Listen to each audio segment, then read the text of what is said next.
Good morning guys, this is the third take of my video. I'm really tired, operating from about 5-6 hours sleep. Though I'm trying to push past it, I just realised that my last video I repeated myself twice, so this is the third take. I'm talking about pain today, and it's Friday morning. Pain for me usually is quite hectic at the moment, just because I usually do a late night shift on Thursday, and I've worked a long week usually, and Friday for me I take off as a day off just because I live so far away, just to kind of rest and do whatever.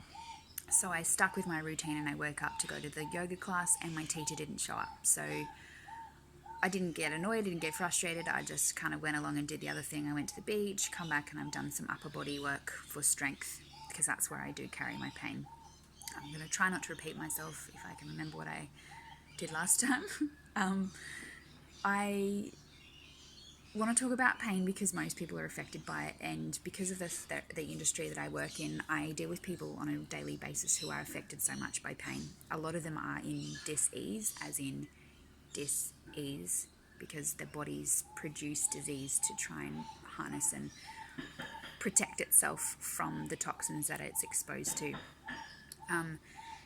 That then creates the pain that comes from it. So my pain has come from a trauma I had when I was 7. My mum passed away, and from that level onwards I was operating from a fear or a survival-based instinct. That really allows no room for pain because, you know, you're kind of just going from day-to-day activities and just trying to understand how you're going to live at the time. You know, there's no other room for things coming at you, especially other people. Somehow, just being the type of person that I am, you know, whatever my purpose here is, I have been challenged with this my whole life, and I've always been challenged by people around me coming at me, projecting onto me their pain as well. I've somehow had to deal with that on my own. Till about 26, I did carry intense pain for a really long time, and only till I had a release, which I'll discuss in future videos, that I actually realised how much pain I was in. It was intense, and I carried it a lot in my upper body, so most of my yoga at the moment has been focusing on upper body strength, so that then, you know, I do have that movement and freedom through my neck and elongating through here. You can tell when you look at someone if they aren't supported emotionally and they don't have a support network based on them being like this, or they're always touching your neck or doing things that are, it's just so, you can tell that they're stricken up. Left and right side is different for everyone. If they can sort of carry pain on one side or the other, even the way they walk, one side's longer than the other. Left side is feminine, love, support, heartbreak, things like that. The right side is more financial, independence, just your kind of focus, routine, things like that, where you're relying more independently, and this one's more the others sort of around you, taking care of others and things like that. So I've always carried it in my left side, and yeah, it was shit.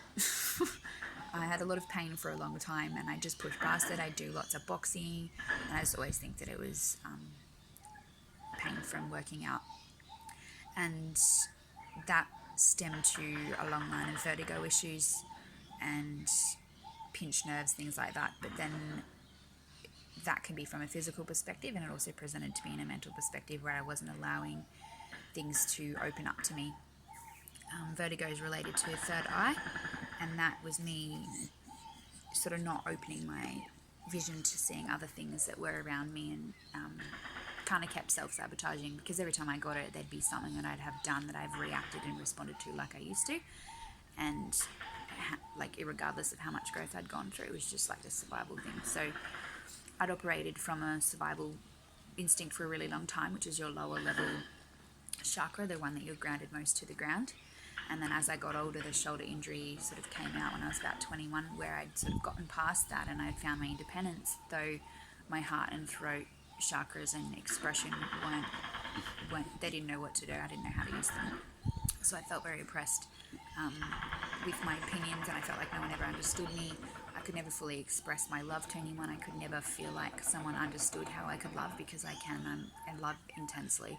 and I felt like I could never express that, and it's, yeah, that sort of then I feel like resonates in this area where you get tightness, you can't breathe properly, like asthma, stuff like that.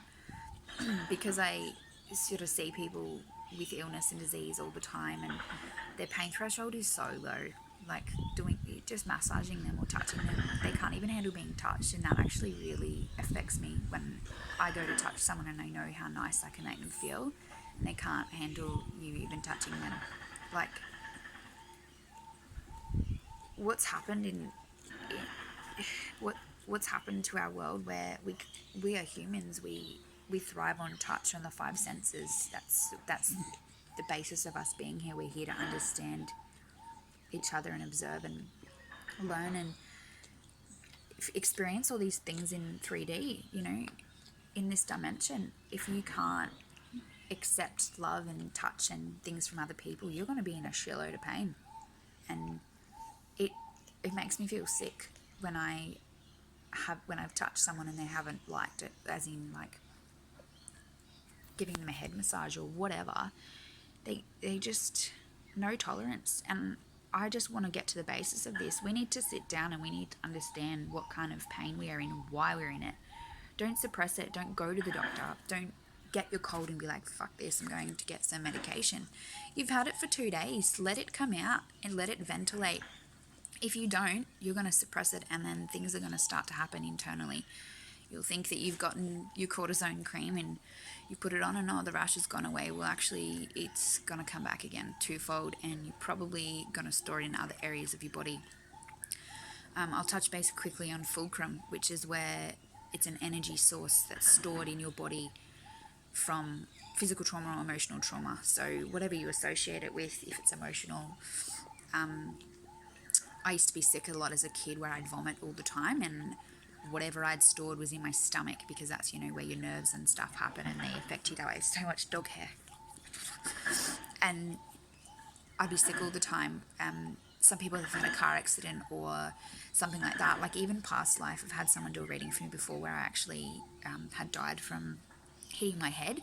And vertigo, I think, also stemmed from that too, where it's a nerve damage in the back of my head. So that's usually where it stems from for me, where it's like a bit of pain in there and then I get like this intense stuff. Fulcrum has to be released. You can't just think about it and get rid of it. It is actually something that needs to be cleared. So this is kind of a service that I will be eventually offering once I've up and running my business a little bit more, because I want to help everyone. I want to help them get rid of pain. You can sit there and you need to understand your pain. If you want to cry, fucking cry. Let it out. Just tell someone, write it down, burn it, whatever you want to do. Just sit there and actually talk to yourself and think about what it is that is actually making you cry. If you think of a memory, I had a friend help me practice this last night. If you think of a memory and think about don't specifically focus on the situation, but go back to the memory that made you really, really sad. And oh my gosh, this dog hair, you can see it flying around.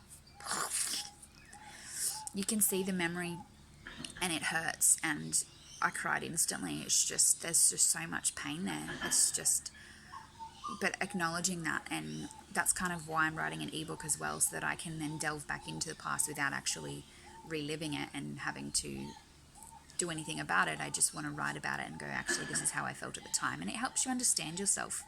It helps you understand at what levels of what time you're operating from.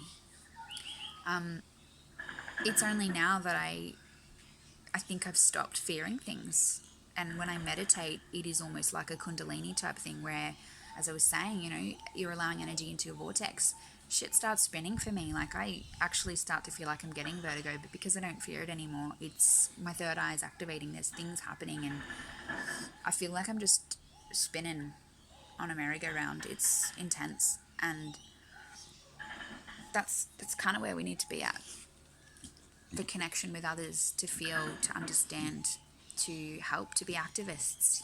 What's this world going to be like if we stop loving each other and stop communicating and being fearful? You'll always be falling backwards, falling onto something. You'll never be stepping forward.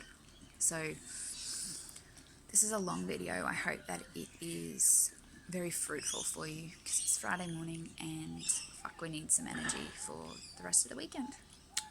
Thanks so much for listening and give me your feedback. Love you guys. Bye.